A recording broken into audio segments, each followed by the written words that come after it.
Hype levels through the roof. Tatsuki Fujimoto 17 to 26 is finally here, and my gosh, I am loving this series so far. If you want to call it a series of short stories. This is just absolutely incredible. All the work that's been done by all these different creators, and yes, the creative and just absolutely bonkers mind of Tatsuki Fujimoto.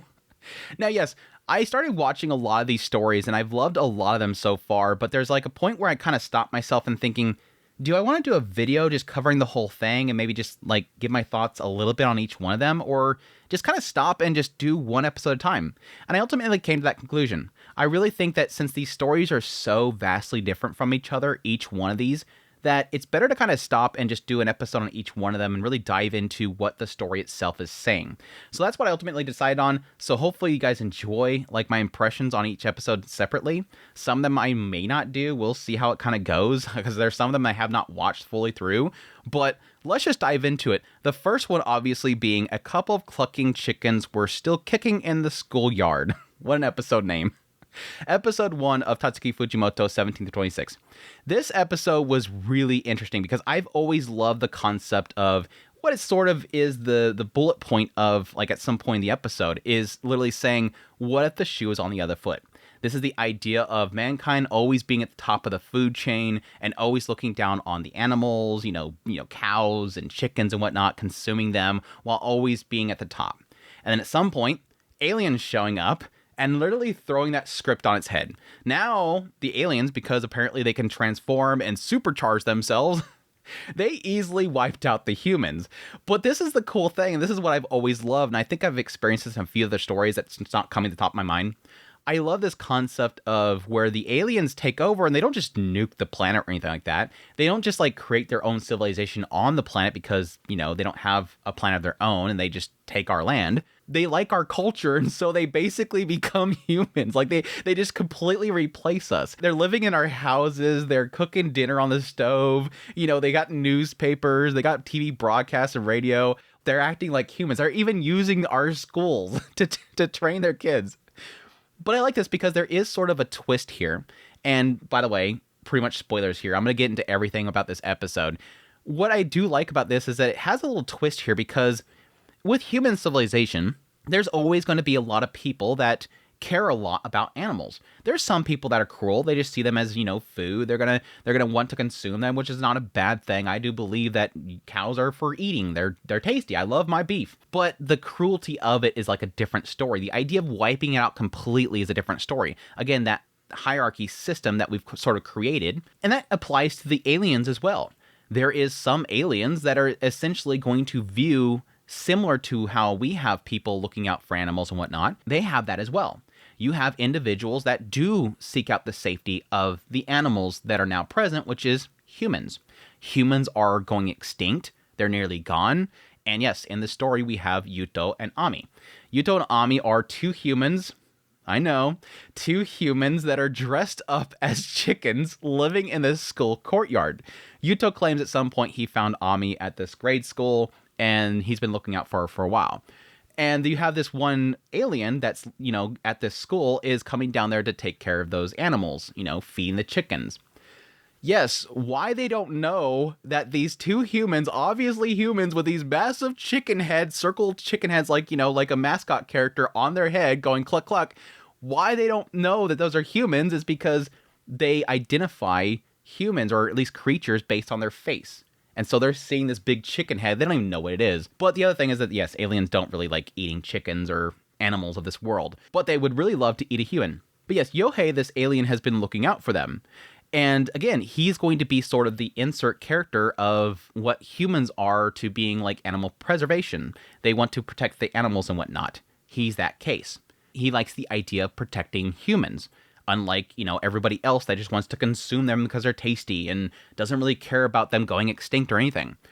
So I like that kind of, again, flip of the script. Humans used to be at the top of the pyramid. Now they're suddenly at the bottom of the pyramid. But similar to humans, there's going to be some that look after the ones that are at the bottom of that pyramid. But yes, eventually, the appearance of one that actually likes the taste of chickens.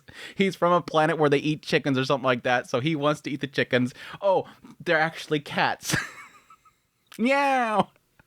I like to eat cats too, give it to me. Which, again, completely just blows up their entire little facade they have there and ultimately Yuhei trying to take them over to where the surviving humans they have, which implies, yes, this Yohei has been essentially trying to save humans for a while now.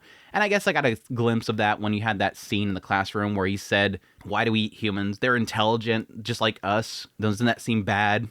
Let me think. Growling belly. But yes, eventually he runs off and the police alien shows up and it just turns into him dying. And yes, Yuto revealing that he is, in fact, one of these aliens that gave up his alien ship in order to walk in the feet of the humans. So it's not just Yohei being sort of about the idea of, not eating all the humans, but it's also the idea of this Yuto, which was an alien once, becoming a human in order to fully understand what it's like to be a human, what it's like to be under the fear of being consumed, trying to understand what it's like to have the shoe on the other foot. This is an alien that's completely dedicated himself in order to feel that same sensation, to feel like somebody that is constantly going to be consumed. It was a cool idea there, even though he kind of implies that he's wanting to eat Ami now. No, he's just going to try to save her. One last chance for hopefully some sort of salvation for humanity. A really sweet kind of book into it, the idea that in the end, as humanity becomes extinct, because it's a super bittersweet end, and the idea that despite all that effort to save Ami, despite this big epic battle to fight the police officer, in the end, humanity's extinct. Ami makes it there, but eventually they are extinct. The bittersweet is at the end, when one takes out the other, there was this one time where they both stood hand in hand. The two of them were side by side. And I think that is sort of a deeper, again, very heartbreaking message that Fujimoto is kind of putting in there, is the idea of coexisting for a brief moment, showing that there is some people with some sort of sense of humanity. Humanity. But yeah, outside of all of that, I did really enjoy the episode overall. Moemi was so great. It's like, Moemi's here for you. He's like just banging on the door and yelling. He opens up the door and there's this cute, like, buff, weird looking alien thing. And it's so, like, massively tsundere. I wonder if that is sort of another borrowed thing, as the aliens not only took their culture, but yes, this Moemi decided, I'm going to be like those characters in the human show, the tsundere. I'm not like I'm here for you or anything like that. Sucks that at the end he gets crushed and she's just like right in front of his dead body, because he knew that Moemi liked him. This guy's a nice guy and she just like totally just has to find his crushed corpse because a police officer just smashed him. It was crappy. It was a crappy little moment at the end there. But no, the fight. The fight. I mean, overall, the episode was really well done. Like, the directing's just so on point.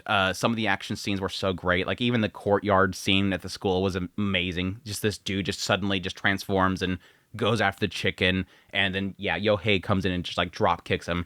Really cool scene there. But the fight at the end, oh my gosh. Oh my gosh. There's something to be said here, because this is something that I honestly have never really experienced since Neon Genesis Evangelion. There's sort of a lost art from like the 90s of anime, which is not like prevalent to everything. Like, it's not like everything from the 90s was amazing, but there was like a few shows during that time, like Escaflowne and whatnot, especially Evangelion, where they just nailed scale. They nailed that sense of scale. That idea that when you're looking up at this big, insane battle, which is mostly it's mostly the policeman. This policeman's huge. That sense of scale, that when something's happening with this massive creature, you're seeing that and feeling, honestly, feeling the impact. You're feeling the weight of every movement. You're feeling the gust of the wind. Everything they do is literally affecting the environment around them. They nailed that. They absolutely nailed that. Not, in my opinion, to the levels of Evangelion, but it's there. Like, this is a lot more flowing animation, honestly, than what Evangelion was. But it's got that sense. It still has that feel of, like, when impact happens, holy crap, this rural area is just getting destroyed. Like, stuff is flying, wires are flying around, this building's just demolished. It was so well done. Like, that fight between Yuto and him was incredible. But other than that, everything around that was really incredible as well. Ami's response to him being an alien, him saying that he's going to eat her, that little brief moment of that droplet hitting the shirt. I seen it. Like, they didn't even have to show it later on, but they did it anyways. That little droplet hit the shirt. I'm like, he liked her. He liked his time with Ami. He was trying to protect her, obviously. But her running away, unable to register the fact that he was the one that literally killed everybody from her school. Like, she had that whole play going on. He was the one that killed everybody. And it was only her mentioning the idea of, again, the shoe on the other foot. Yeah, I like what she said there. Well, we eat you. You guys eat chickens and cows. Well, that means I eat you? I don't know what you mean. Bonk. I don't know what you're talking about. I want to become this human. That was again, everything was so well done. Just a really incredible episode. Nice start overall for this entire series. And I'm gonna eat it up. Yeah, the animation during the massacre scene, though. Oh my gosh, the 6 months earlier, that was so like haunting. Put down your cell phones when you see an alien consuming somebody. People, please. But no, that shot with a kid and that alien opening up its mouth, I think that's sort of it hits hard. It's really the idea of like the parents are gone, the kids are sitting there just broken because they're still holding the hand of the one that's supposed to guide them. They're completely lost. It is that sense of everything's done, and then the innocence is the last thing to go. That was kind of what I got a feeling from that little shot. It's just truly haunting. But anyways, yeah, that's pretty much episode 1. I blabbed on longer than I thought I would. This might actually turn out to be an episodic thing. I hope you guys enjoy it. Yapping longer than the episode itself, but it's good stuff. I really enjoyed it. But I hope you guys enjoyed this video. As always, if you did, hit the like button down below, comment. Let me know what's the episode. Let's try to keep to the episodes, though. Don't try to spoil anything later on. Again, like I said, I have watched a couple of the other ones, like the assassin one's gonna be so good to go over. I think that one's probably gonna be my favorite. The artist one is incredible as well. There's such some good stuff. So we'll see. But I hope you guys enjoy. Again, hit that like button. If you like this content, you want to support more, become a member of the channel. Until next time, y'all take care.